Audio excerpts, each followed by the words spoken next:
On this episode of Finance and Technology Insights, Eric and Brian get to know each other and talk about the metaverse. Let's go.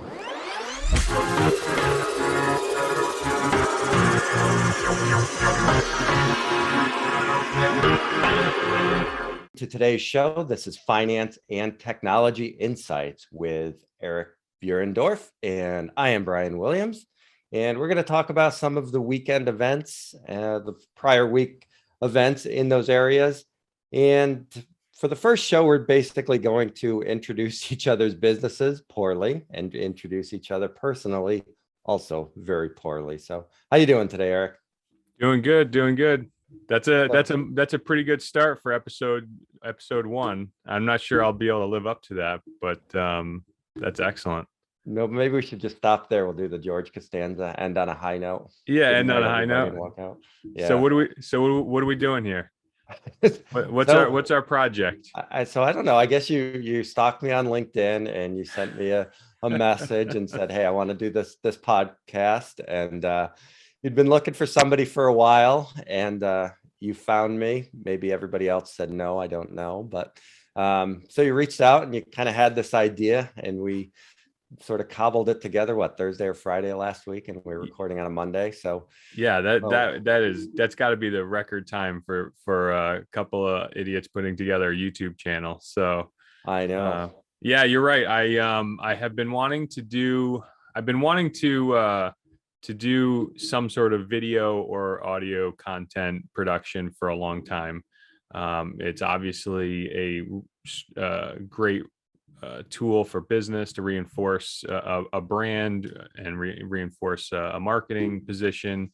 So, that's the obvious benefit there. But the other thing too is I just love technology and business. I just love talking about this stuff. And, I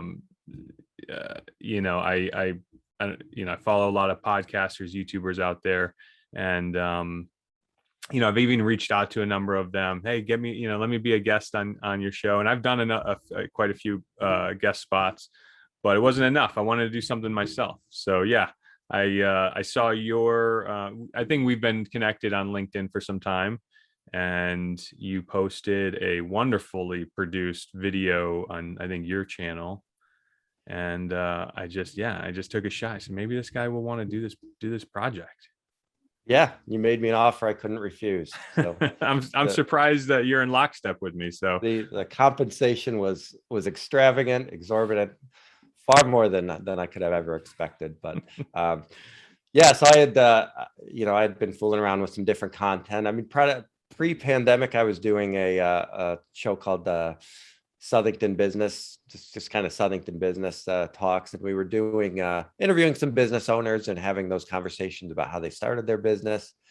I prefer to record those in person, especially if they have a physical location, just so I could kind of get a feel for those. So I'd sort of put that on pause. And early this year, I did start my own Facebook group and YouTube channel. Those are 401k and beyond. It's just originally, it was going to be a client-only platform, as just a way to help them enroll and educate those. And then it was like, well, you got an audience out there. Why not just kind of turn it on for everybody and see what happens? And it's been interesting to see other, investment advisors, financial advisors join the group, watch the stuff, other industry professionals, and see how that group has sort of ebbed and flowed. So doing something that's semi-related, I guess, to that, I think is going to be fun, because there is so much overlap. As we talked about last week, the technology sector has been, one of the fastest performing, best performing sectors in the stock market. So any sort of research along those lines, I think, is helpful. And,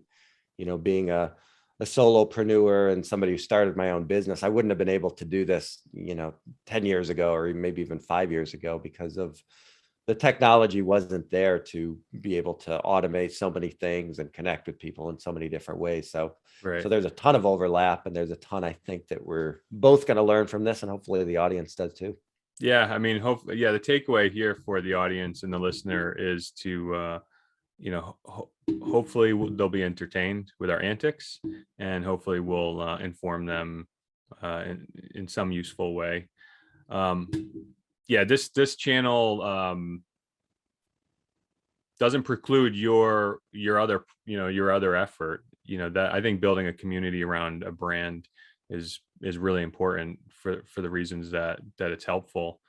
So I hope this doesn't take any wind out of your sails in that regard.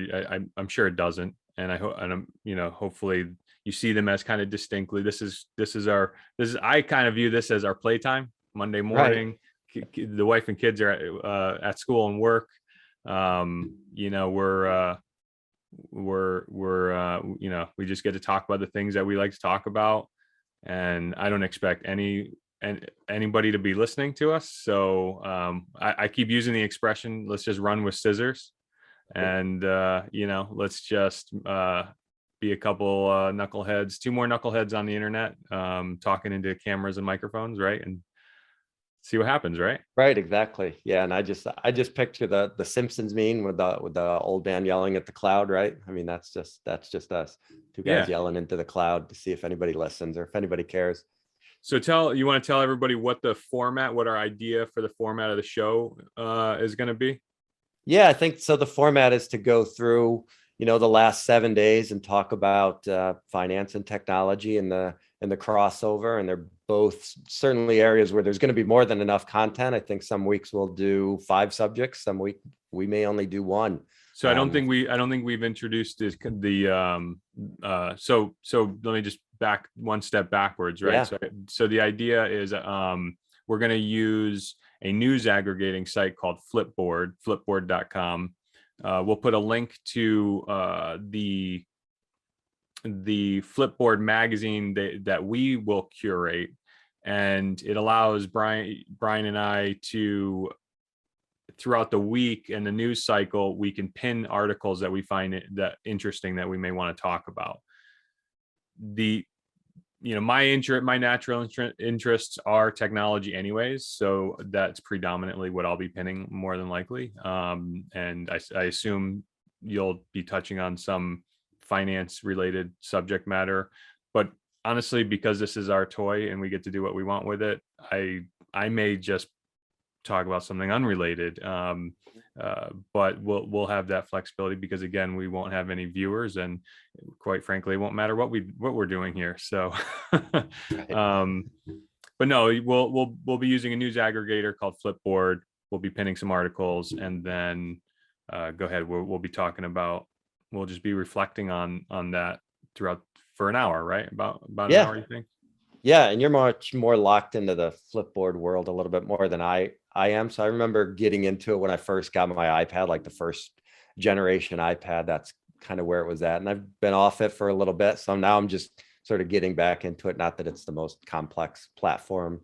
No, it's not. Out there, but it's just a news aggregator like any other. It kind of gives us, it's kind of cool, and I'm sure they all do this, in fact, but it was really easy for me to just establish a space of our own, create an account.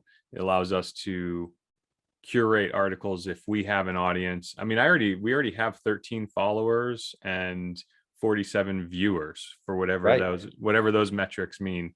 So just since over the weekend, people have already started taking note of the content that we've been pinning. So yeah, I just figure it's a place to start. I mean, who knows where we'll be in 6 months or a year from now. But yeah, I figure the show format will just be reflecting on last week's news cycle. Yeah.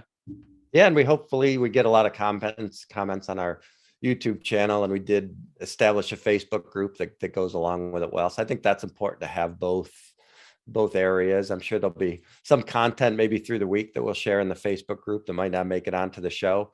You know, if we pick 5 topics, and we only get to 3, maybe the other 2, we just have a discussion in the Facebook group. Good point. Or maybe we, pop on for like a midweek live if there's some big event, or, good point. Like I think back when when Windows 95 was released, what a big deal that was. Imagine if we were doing a show back then. We can get up on stage and we can scream up and down like Steve Ballmer, and we can do something like that. So the Bomber Jam. Yeah. But I think that'll be fun to sort of build that community over time, and we're lucky enough to live in a time where that community could be anywhere. It could be in Connecticut, could be anywhere in the world. So Yeah, I mean, have that I've sort of. actually, we're a Hartford-based IT services company, and we did have a couple out-of-state clients, but really we were predominantly a Connecticut company, a Connecticut company serving Connecticut companies, and it was only until COVID happened that we've always 90% of what we do is predominantly remote telephonic anyways for our clients. So yeah, once COVID happened, we started signing on clients all over the country and the UK and Australia. So yeah, I mean, it's been kind of interesting how that's impacted our business for sure. Right. How about you? How's COVID been for your business? Yeah, same sort of thing. So I started my business about 3 years ago after being in the industry for a couple decades, I guess.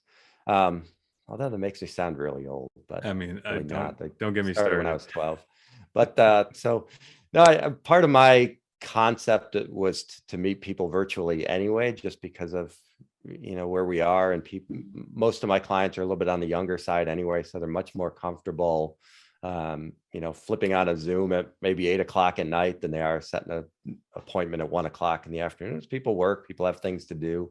And I also think, at least for me, I'm better dealing with things in small doses, small packages. So if I can hop on with somebody and do 15 minutes on a real specific question that they have, that's better off. I'm better off, and they probably are too, than let's meet once a year and spend 3 hours in a conference room somewhere and go through stuff that 90% of they'll forget. So I'd much rather have people on a even monthly schedule of, hey, 15 minutes, let's just specifically talk about the wife's 401k plan. And then next month we'll focus on the husband's, and we'll get into that and do whatever, and just sort of walk through that process. So, over the course of a year, you can handle those 12 topics in small bites. So I work better that way. So I think I'm likely to attract clients that way. So long answer to your short question about how the pandemic's affected it. I think it's sort of accelerated that, but that was a path I was on anyway. And certainly working with business owners, the idea of, even now standing in front of a room of 40 people and getting people together in the conference room sounds completely foreign now, but 3 or 4 years ago, that's just what we did. So I know it.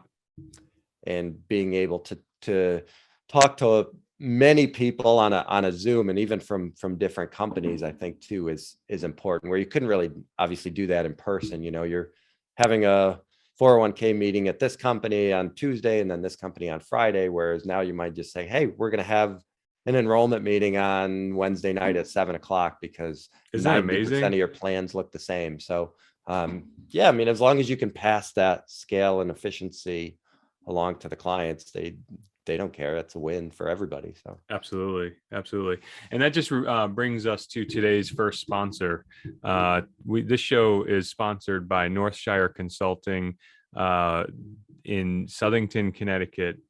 And I have no copy for that, but I'm going to do my best to advertise and explain. Northshire Consulting is Connecticut's or the country's leading 401k plan and advisor firm. One of the countries leading. Yep. One of the countries leading. I don't know which country. Right. So if you're looking for a advisor in the 401k space, contact Northshire Consulting, 800-498-1876 or northshireconsulting.com. Yeah, that's really good. We thought it would be fun to poorly introduce each other professionally and personally. So right. Wink, wink. That's Brian's company, Northshire Consulting. And I don't have any, I'm going to try to make this on the sly somewhere on this document.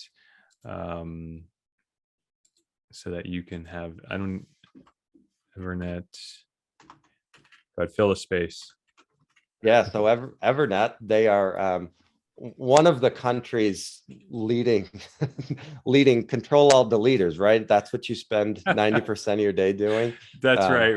We make a significant amount of money just rebooting computers when yeah, turn it off, turn it back on. That's That's my IT support to my mother. It's like, did you restart it? Did you turn it off? Did you turn it back on? So Right. that's what EVERNET is. They are professional control alt deleters. They can work with anybody in the country. They have a staff that numbers in the 20s, I believe. They are in the Hartford, Connecticut area, but they can work with anybody, anywhere. The 24 hours a day, they actually prefer to be contacted at 2 a.m. in the morning Eastern. Absolutely So, not. I'm not going to give out the phone number because I don't know it, but they are 860-656-7810. I put it in our notes here. EVERNETCO.com. EVERNET, EVERNETCO.com. right. Not evernet.com because we have Not some yet. I do squatter have the there. trademark, but somebody's sitting on that domain for the past 20 years. So we'll get it someday. All right, Eventually, enough there's somebody puffery. sitting in a basement somewhere who really wants to start this EVERNET company. They just haven't got around to it. They're just Right. in the planning stages. All right. So this is a total train wreck. What you want to get into it? See what we do. Yeah, sure. All right. So again, we are going to use Flipboard as our show guide. That's the news articles that we've curated to discuss. Oh, this is the other thing too. I noticed that I say a lot. So I'm going to try really hard to stop filling airspace with uhs and ums. So just, I don't know, I need to get an electric shock pad and give you the button so that I get zapped every time I say Yeah, that's okay though. I mean, we talked about how we're not super fans of the overly produced everything, every little bit of personality cut out. So we're gonna try to spend zero time. If there was a way for us to spend negative time editing, we'd find the way. But yeah, I mean, this is what it's designed for, to be listening to something, while you're doing something else. This is not an 8-minute episode sprint where we try to cram in as many words as possible. So True. this is certainly a long form format, which lends itself to us and ands and right. We are at the 36-minute mark, so we have let's see if we can talk some news. Do you want me to do a screen share on the Flipboard, or do you want to control that on your side? No, you can do it. That's fine. Let's see. Oh, host disabled participant sharing. We'll work this out. I just just changed it there. Okay, there we go. So let me see if this can do this, and I can do. Okay, if I'm smart enough, I'll share only the window. Let me know if that comes up. Yep, looks good. Great. So I'll take the first article, since I think I have a couple more than you, and we'll split it that way. I don't want to go right into the geekery, but I do want to talk about this. I really wanted to tease and troll Bill Gates a little bit. So this is a little more casual to get started. So I'm not sure. Have you heard yet that Facebook has officially rebranded as Meta? Sure. Yeah, I have. I was actually spending a lot of time on this over the week. I think we should lead with how great Bill Gates looks, and it's certainly no surprise that he's got multiple women clamoring after him. Yeah, apparently he's the ladies' man. But this is a photo curated by CNBC there and provided by the Bill and Melinda Gates Foundation. But I thought it kind of just was funny that Bill Gates says the metaverse will host most of our office meetings within 2 or 3 years. So how much background do we need on the metaverse? So first thing, if the Facebook rebranded they rebranded their company name to Meta, and to the techno adverse out there, or what we refer to as normals, the metaverse is essentially the VR or virtual universe, I guess.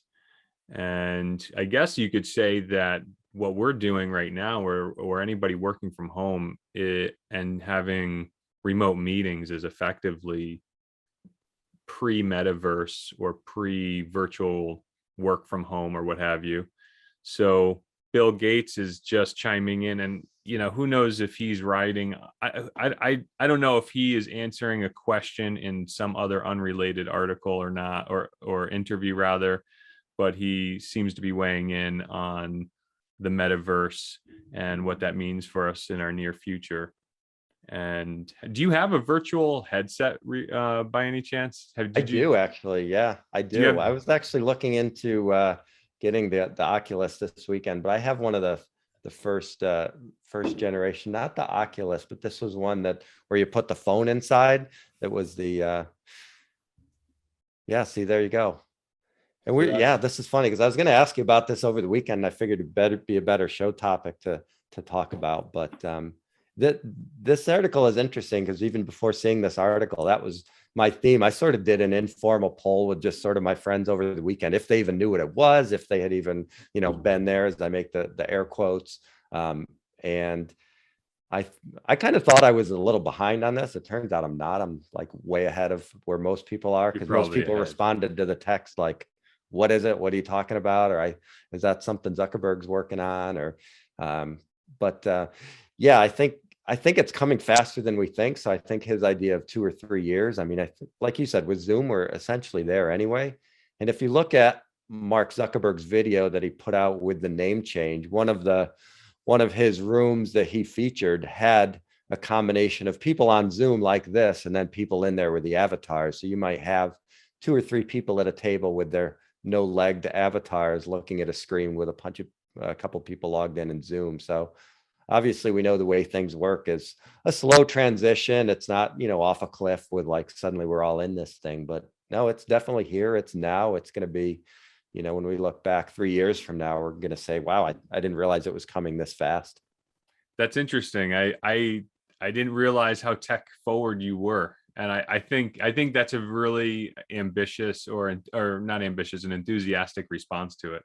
I'm the technologist of the two of us per se, I would say, and I'm not a naysayer of technology or the early adoption. I think 2 or 3 years is a little ambitious. I've got the Oculus. It's still very heavy.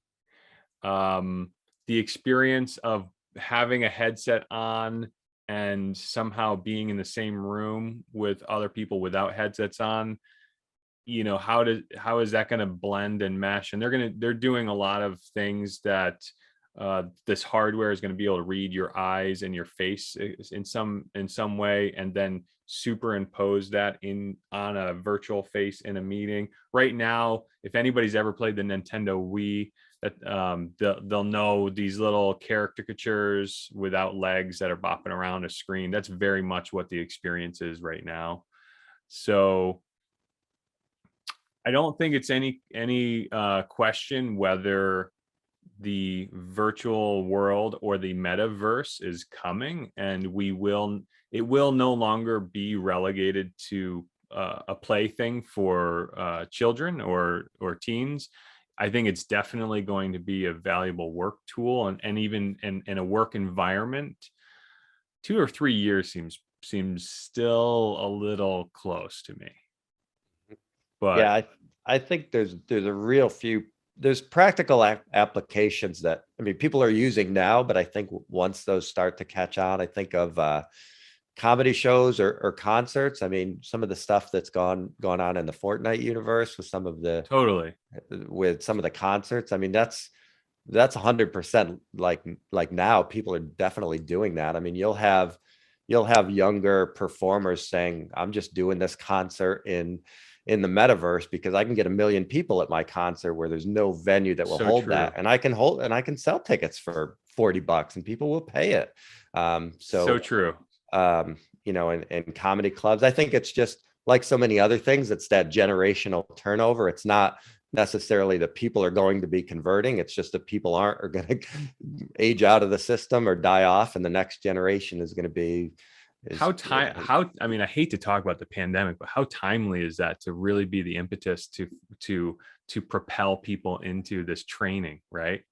Right. Yeah. And I don't think you could ever, you can't, I'm not sure actually. I don't know if the metaverse would be, they were accelerating into it. I don't know if that's really changed things. You could say maybe it even held it back because they weren't able to collaborate maybe as much in building it as they could have. So Right, I don't know. It'd be an development. interesting question. Yeah. Right. There was kind of a double-edged sword. Development was impeded for some time while we were all separating, right? Mhm. But I got to tell you, on my side, my sales process for meeting new clients was it was the same call every single time. I'd get a call from a prospective client, and it was either a business owner, business manager, and it was like, hey, we're not happy with our current vendor. Would you like to come in and meet with us and see what we've got? And basically put a handshake on all of us. And I was trying to go to a telephonic or virtual sales process in 2017 and was met with quite a bit of resistance. I would say I had a 50-50 success rate, and I think I lost some business because of it. But as soon as the pandemic happened, I mean, everybody had to do meetings virtually. So for me, the pandemic was very, it's hard to pin a benefit to this thing, but let's call it a silver lining. The silver lining was it forced people to use a technology that was mature and readily available, that could solve a significant problem and bring significant efficiency to a legacy or old school process, which I can triage an entire enterprise telephonically. I don't need to walk around physically through an office building to look at every workstation sitting on a desk.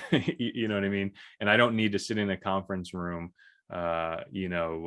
risking a nosebleed because of the 27% relative humidity and in the room, you know what I mean, to just talk about the needs of a business. I can completely triage the needs of a business through electronic means. And a meeting like this, some phone calls, emails, and we're quite I mean, I've been doing it 20 years, so I'm pretty proficient at it. But anyways, the pandemic really brought a lot, kind of brought training to the masses, and I guess that's what I'm trying to say in that regard. So yeah, I mean, the metaverse, I guess the connection I'm trying to draw is the metaverse is also a tool, like you said. I mean, it's so interesting that I talked to so few people who even know that a concert was given in a video game called Fortnite.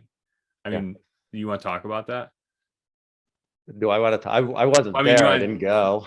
But yeah, I mean, so I've done a lot of research on it because, like we said at the start of the show, there's so much that is I mean, look at the biggest stocks in the S&P 500. I mean, they're tech stocks. That's where the growth has been, and not necessarily that I'm making any sort of investment recommendation. Consult your investment advisor before acting on anything you hear in the show, right? But I mean, you have to know what's going on in that world because it affects so many other worlds. Whether you're talking about the energy sector, well, then you start talking about Bitcoin mining and what's the future going on there. Any sector you look at, consumer discretionary, consumer staples, I mean, it all relates back to how they're going to, the technology is the driving force behind it, and you have to know what's going on in that space. So do you think, are you already having full, well, you said earlier in the show that, are you having full meetings now with your clientele telephonically and through Zoom meetings? Yes. Yeah, definitely.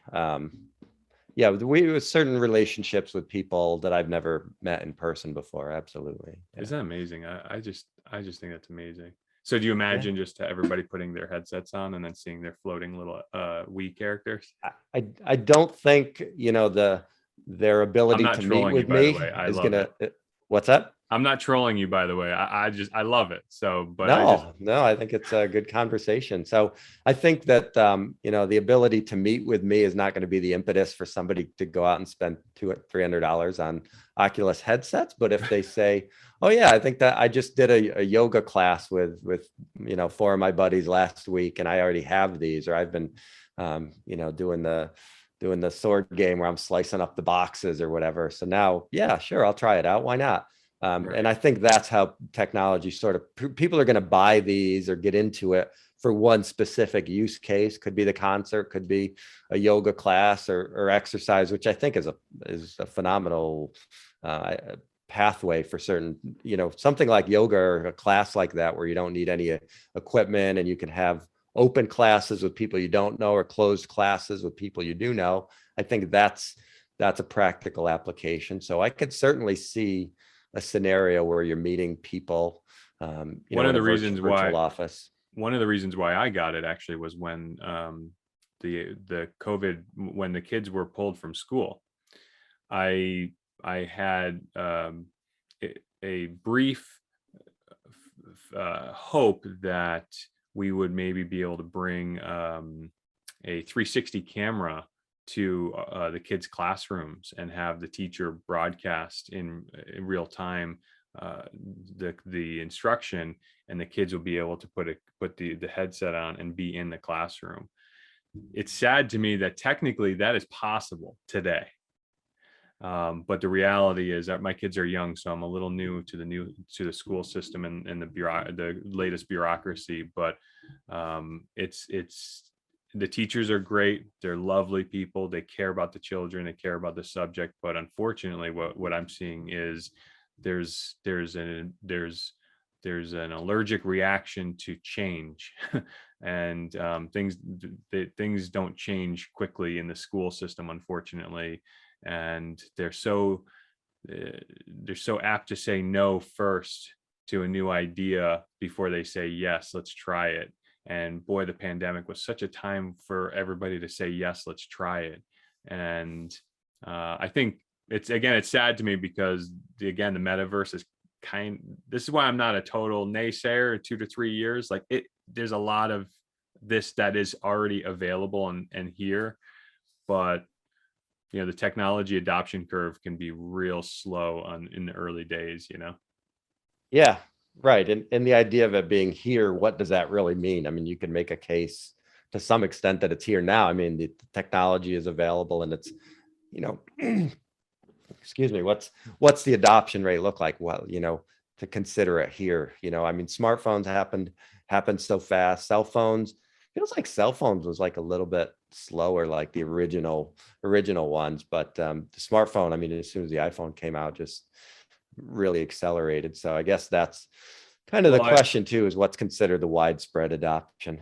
Yeah, I mean, an adoption curve is a really aggressive upslope, right? So and that's what I was saying. The early days of the adoption curve can be really flat until it's not, until it just zings straight up. And right. And it's kind of hard to know where we are in that adoption curve. The analysts always will extrapolate their projections based on that early slide, and they're so often wrong because they don't realize the adoption curve. There's an adoption point in time where the masses adopt it, a new technology. So well, and the thing about technology surveys are funny because you're going to release the survey through technology. It's like, hey, let's release the results of our Twitter poll on how many people are going to have Oculus within the next. Well, anybody answering a Twitter poll is probably more likely to have, a VR headset in the next 3 years than somebody who isn't, Very true. It's not like we're going to visit our local library and senior center and see what the adoption rate for Oculus is going to be in 3 years. You would balance those out if you're really doing a scientific survey, which obviously they're not going to do. But I think the way you led with talking about the cumbersomeness or the heaviness of the headset, I mean, I think that's the limitation right now is on the hardware side, on the consumer side. I don't think it's on the back end yet. The hardware might leapfrog it at some point if somebody makes a big advance there, but I think hardware is going to lag the software a little bit for a while. And until somebody really comes out with something a little bit more lighter and battery life. There's the rumor mill is swirling big time that Apple is imminently really going to release imminent within the next year or two, I guess, a headset. And the question is it going to be some sort of closed VR headset where you're in the environment, or is it going to be some sort of pass-through lens technology? Right. And augmented reality, right? Versus virtual reality. Augmented. Yeah, good. Yeah. Right. Augmented reality. Yeah. I mean, I remember I bought my Apple Watch because I was really trying to get away from this constant like check in with my phone. and I was hoping that the Apple Watch would give me the notifications I needed or was looking for that that typical chronic kind of like looking at the phone, Unfortunately, Right. that hasn't happened. I'd give anything to have a pair of glasses I can put on and then just see my notifications without doing this head down thing. Yeah, yeah, right. Or even just, have just your regular glasses and then be tapping over here and then just, one side your stuff comes up, your alerts or whatever. But Yeah. yeah, I mean, it's definitely going to be on the hardware side. And I'm surprised you haven't heard much from Google because they came out first with the Google glasses, right? So you would expect that, and that was, geez, that was 4-5 years ago, right? I mean, that Google was a while Glass. ago. Google Glass, I think, was 2012, I think. Yeah, that was a long time ago. So you'd That think was they've, Google Glass almost 10 years ago. yeah, so that's a, 2013. wow. All Yeah, right. So yeah, 8 years ago. Yeah. so yeah, But maybe look, they're working on some. I don't want this to be the technology, although I love this and then talk about it. Did you want to, we're already on a 55-hour mark and I'm happy to do 55 minute, this. 55-hour would 55 be minutes. impressive. Sorry, 55 That'd minutes. be a heck of a fundraiser though, if at some point we have to do that, That would, right, a telethon. Do you Yeah. want to, I mean, try in keeping with trying to be an hour show, and I know that maybe we'll have some editing, so we're close. Did you want to weigh in on any articles or any information or? No, I don't think so. I don't necessarily view that last segment as a technology thing. I think it's really a crossover, if anything, probably Okay. 50-50 to 60-40. So I don't have a problem with there. I think it gives I think that's a good trial run, right? We weren't concerned about filling an hour, that's for sure. The question is, was it going to be one topic, one article, or 5 topics, 5 articles? So Yeah. Yeah, it's not hard for me to talk, that's for sure. no, and on something like that does cross over so much. I mean, that we're both experts in, I guess. All right. Well, So maybe one topic for an hour is entertaining enough. I mean, we talked about something that I like to talk about, and mhm. I'll hope and pray every week that you don't want to talk for an hour on about a 401k. Yeah, yeah, it doesn't sound that much fun, I'm but kidding, Brian. no, I'm because kidding. we did actually mention it sort of half jokingly, like at what point are we doing this show? Are we sitting in a virtual desk with a virtual audience of legless avatars floating around with NFT artwork hanging on the wall and all that kind of NFTs. stuff? Oh man. I mean, we're laughing about it, but I mean, is it I mean, in theory, we could both get Oculus and we could get a room and we could do it now. I mean, That's true. nobody'd be there, but nobody's there on YouTube or Facebook anyway yet. So what is the difference? So, but yeah, I mean, those are very real, distinct possibilities. And I'll just close with, you had mentioned the school system. So I'd mentioned that my wife is a high school teacher. She teaches high school special ed, but I think that's another area, that's another lane of, you know, helping people with some disabilities and learning disabilities. I mean, the potential there is endless. So I think that's another avenue. As you mentioned, school, I'll take that a step farther and talk about special ed and all the way through, not just children, but people with other learning disabilities or learning things that they can't process. I think being able to supplement that with some virtual or augmented reality is I going to be couldn't agree with huge. you more. Yeah, enormous. So I don't want to be the one to wrap this. I just want to make sure that we bookend this pretty nice. I mean, there's so much more I wanted to talk about, but I Well, think, tease it for the next show. Give us a yeah, couple I mean, topics. well, let me just say that there's a massive. So one thing I wanted to talk, it's just mention is there's a massive security breach that happened on Friday. And most security breaches happen on Friday because the hackers now know that if they start a hack on late afternoon Friday, it leaves the IT security teams of businesses scrambling over the weekend and interrupting vacations and things. So there is a massive security breach that's going on that's affecting web services and web applications. I think there's an under response happening right now from the industry and the computing industry at large. So it's kind of, we're in a wait and see right now, but it's called the log4j exploit, and I'm only going to leave it at that. And we don't need to do a deep dive on it, but it does rely, there is a patch available, and it doesn't affect common computers, web services, websites. It's a website hack that's affecting many websites. So if your websites are down, or, I mean, the entire Quebec government's web system of 4,000 websites is offline, at least according to the latest reports, for example. So if your websites are down, or you're having trouble on the web, or accessing any digital services, that may be an impactor.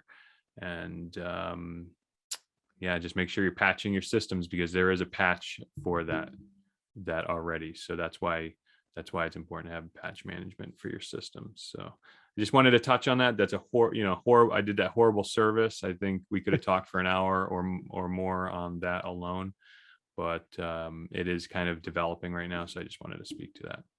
Okay. Yeah, that's good. And you would think of that as a technology story. And I'm thinking about that, these, public companies that get hijacked like this. You're talking about personal passwords and things like that, and how that relates back to personal finance. And you're talking about a lot of these hackers, that the payment, that the ransomware, they're demanding in cryptocurrency. So obviously that tails into my world a little bit. So yeah, I mean, there's going to be a lot of crossover stuff. So should be a lot of fun. Good. All right. I think that I'm looking at our show notes. We've covered everything. Oh, we didn't ask for the obligatory subscribe, like, and share. Well, I think Brian and I agree that we're not in this for the money, for the YouTube channel, so to speak. We, if you've made it this far and you think we're entertaining and you want to give it a shot next week, go ahead and subscribe, hit the bell so you're notified when a new video publishes. I think the hope is we're going to record on Monday mornings and hopefully publish by Tuesday morning or so. What do you think, Brian? That sounds right. Yep. So you can find us on YouTube. You can find our Facebook group as well. You can check us out there. We'll try to post some stuff throughout the week. Maybe do some polls and some surveys, get some engagement involved there, and we'll see how it goes. We'll see how that goes, right? Yeah, exactly. Yeah. But there's no looking back, right? We're grinding, we're publishing, and we're pushing forward, right? Yeah, absolutely. Cool. All right. So I'll close it out with, I'm Brian Williams from Northshire Consulting. Be sure to check out all the social media stuff, and be sure to check all the links in the description of the video, and let Eric close it out. And I'm Eric Buhrendorf, CEO of EVERNET IT Consulting in Hartford, Connecticut. And yeah, that's a wrap.